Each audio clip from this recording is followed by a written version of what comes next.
Hello everyone, this is Twinkle Talwar from Sunshine Institution. As I have done Masters in English, so today I am here to clarify the doubts regarding the language English. हम बहुत सारे boss देखते हैं, office में जाते हैं, जो लोग जाते हैं वो इंग्लिश बोलते हैं, वो सुन तो लेते हैं इंग्लिश बट बोल नहीं पाते फ्लुएंसी से। अगर हम दूसरी तरफ बात करें हाउसवाइफ की, और हाउसवाइफ क्या करते हैं कि वो भी किटी पार्टीज अटेंड करते हैं या और भी वो बहुत सारे फंक्शन अटेंड करते हैं जहाँ पे उनको इंग्लिश बोलनी पड़ती है, बट स्टिल वो समझ तो लेते हैं बट बोल नहीं पाते। तो आइए हम इसी चीज को क्लैरिफाई करते हैं, why English is important in our life. So अगर आपको ये सब कुछ क्लैरिफाई करना है तो आपको ये वीडियो पूरी देखनी पड़ेगी। So you have to watch this full video and after this अगर आप कहेंगे कि हम ये स्किप कर करके थोड़े थोड़े टाइम में देखेंगे then it would be of no use. तो आइए हम क्लैरिफाई करते हैं। एंड यस, एक बात और, इस वीडियो को सब्सक्राइब करना बिल्कुल ना भूलिए। सो आइए आज का टॉपिक स्टार्ट करते हैं, व्हाई इंग्लिश इज इम्पोर्टेंट। क्या हम ये सोचते हैं कि इंग्लिश जरूरी है हमारी लाइफ में कि नहीं है?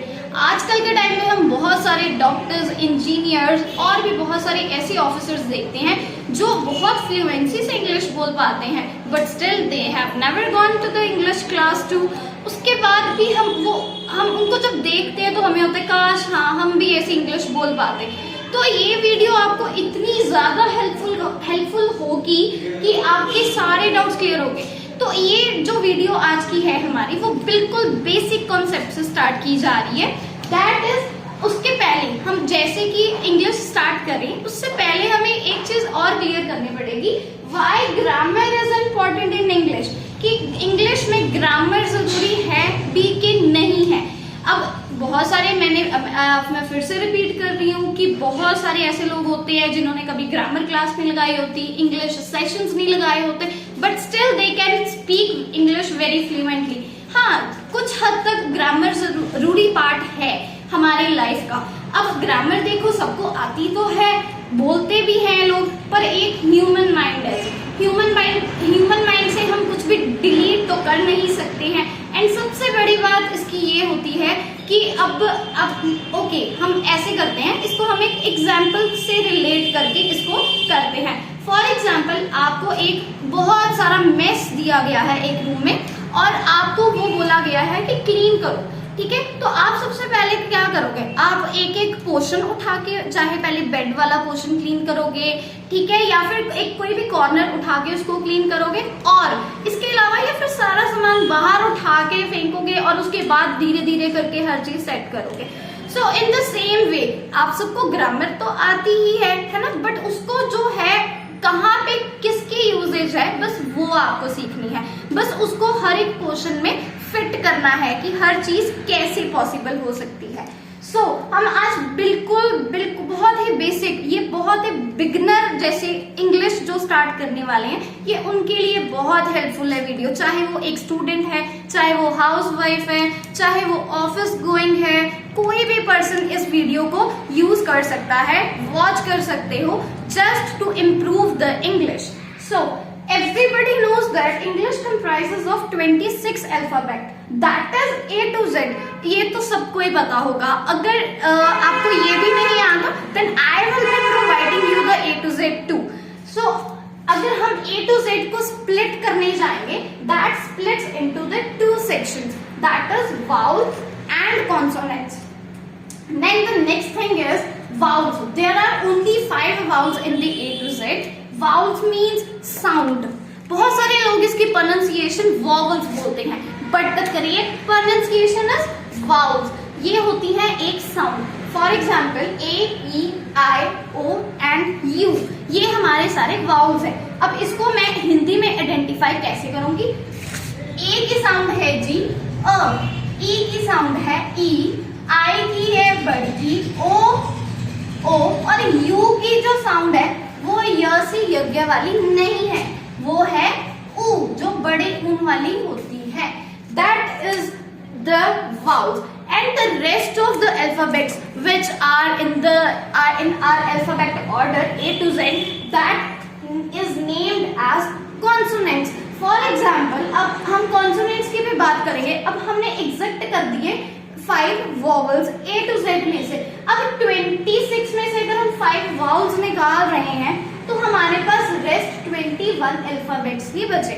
For example B, D, F, G, K, M and many more alphabets.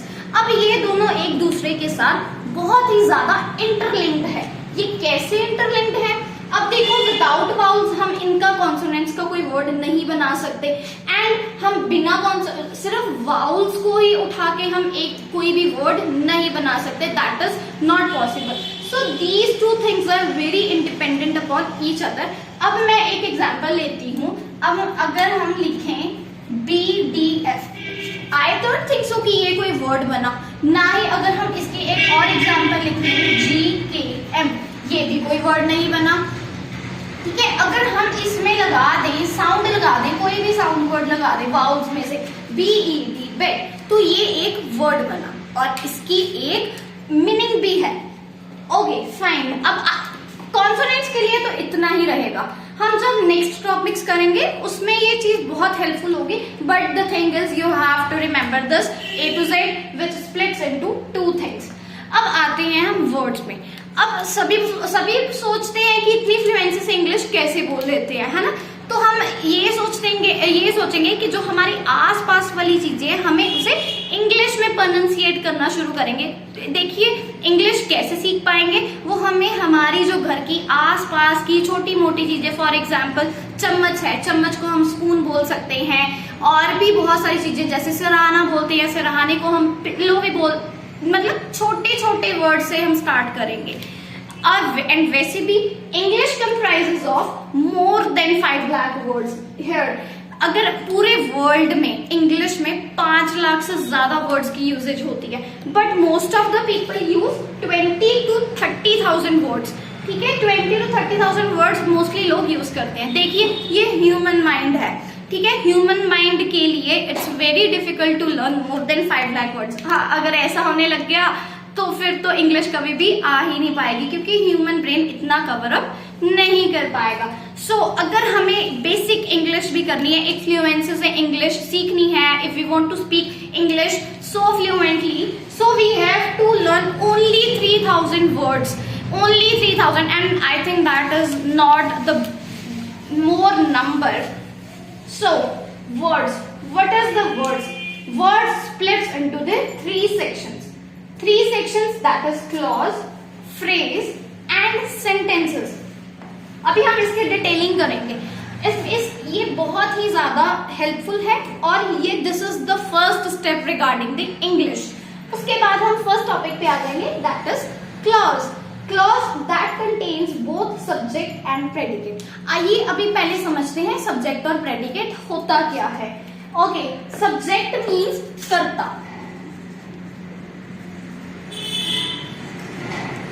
For example, मैं पढ़ा रही हूँ, ठीक है, तो मैं जब पढ़ा रही हूँ तो मतलब मैं काम कर रही हूँ, दैट इज आई। मतलब जो मैं हो गया है वो हमारा सब्जेक्ट हो गया, और मैं क्या कर रही हूँ? पढ़ा रही हूँ। तो पढ़ा रही हूँ तो क्या बन गया? That is predicate. I think that much is enough for the subject and predicate. Let's continue with one example. Our example is Ruhi killed a snake. अब रूही ने स्नेक को मारा। अब इसमें कर्ता क्या होगा? रूही। रूही कैसे? क्योंकि उसने स्नेक को मारा है, तो Ruhi is our subject and rest of the sentence is our predicate. Okay, these are the clauses, and clauses हमारी इंग्लिश में कैसे हेल्प करेंगे, आइए अब ये जानते हैं। अब clauses, जब हम बहुत सारी पार्ट्स ऑफ स्पीच, बहुत सारे ऐसे टेंसेस, ये सब सारे टॉपिक्स कवर अप करने के बाद जब हम एक फुल फ्लेज सेंटेंस बनाएंगे, उसमें हमारी क्लॉजेस बहुत ही ज्यादा हेल्पफुल होंगे। फॉर एग्जाम्पल, जब सिंपल सेंटेंस तो कोई भी बना लेता है, बट ऑब्वियसली हमें अट्रैक्टिव बनाने के लिए, है ना, तो उसके लिए हमें क्या करना पड़ेगा? जो क्लॉजेस हैं उसको और अच्छे से करना पड़ेगा। और the clauses helps in simple and complex sentence. So the clauses are of 2 types, that is independent clause and dependent clause. The first one is independent clause and next is dependent clause.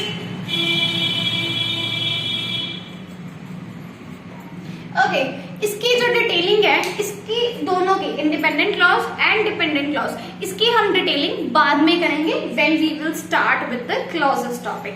Okay, next come under the word section that is phrase. अब बहुत सारे ऐसे लोग होते हैं जैसे he is my friend, I am a girl, इसमें connector भी है, इसमें आर्टिकल भी है, इसमें वर्ब भी है, बहुत सारी चीजें यूज हुई है. बट इंग्लिश में कुछ ऐसे वर्ड्स भी होते हैं जो विदाउट कनेक्टर्स अपने खुद का एक मीनिंग बनाते हैं. Let's see the example. सबसे पहले हम फ्रेज की डेफिनेशन देखेंगे. Units of words put together, सिर्फ वर्ड्स को ही हमने इकट्ठा करके लिखा है without any connector, without any helping verb. तो उसकी विदाउट हेल्प से भी उनको लिखने का एक मतलब बन रहा है. For example, every coin has two sides, मतलब एक सिक्के के दो पहलू होते ही होते हैं. अब देखिए, इसमें ना ही कोई कनेक्टर है, ना ही कोई हेल्पिंग वर्ब है, but still it is a sentence और इसका एक मीनिंग भी निकल रहा है. So these are called phrases. अब हम कोई भी हम ना जनरल क्वेश्चन होता है, जैसे कोई पूछ ही लेता है कि है ना आपका फेवरेट सिंगर कौन है, तो अगर हम उसको अट्रैक्टिव इंग्लिश में बोलना चाहें तो उसमें एक लाइन आएगी, he stands out of the crowd. Okay, तो stands out of the crowd का मतलब क्या हुआ, वो एक फ्रेज यूज हुआ. तो इससे सामने वाला ये सोचेगा यस एग्जैक्टली इस बंदे को कुछ आता है. Okay fine, next would be sentences. हम सेंटेंस कैसे करेंगे? A line which has complete meaning of its own, एक ऐसी लाइन जिसका खुद का एक मतलब हो. For example, I am a girl, तो इसका एक मतलब है I am a teacher, I am a teaching right now, Ram plays cricket. There are many examples related this. So एक लाइन जिसका एग्जैक्ट कोई मीनिंग होना चाहिए. So we will take one example that is Anchal plays cricket, कि Anchal cricket खेलती है. ये एक अपने आप में कंप्लीट सेंटेंस है और इसका कोई मतलब भी बन रहा है. अब इसका मतलब क्या बन रहा है? आंचल क्रिकेट खेलती है. Here Aanchal is subject, plays is verb and cricket is noun. Okay, this was our first topic, which is related to A to Z, words which split into clauses, phrases and sentences. सो अब आगे की videos हम next day post करेंगे. सो उसके लिए आपको हमारी सारी वीडियोस देखनी पड़ेंगी to speak very fluent English. So thanks for watching this video and please subscribe this channel too. Thank you.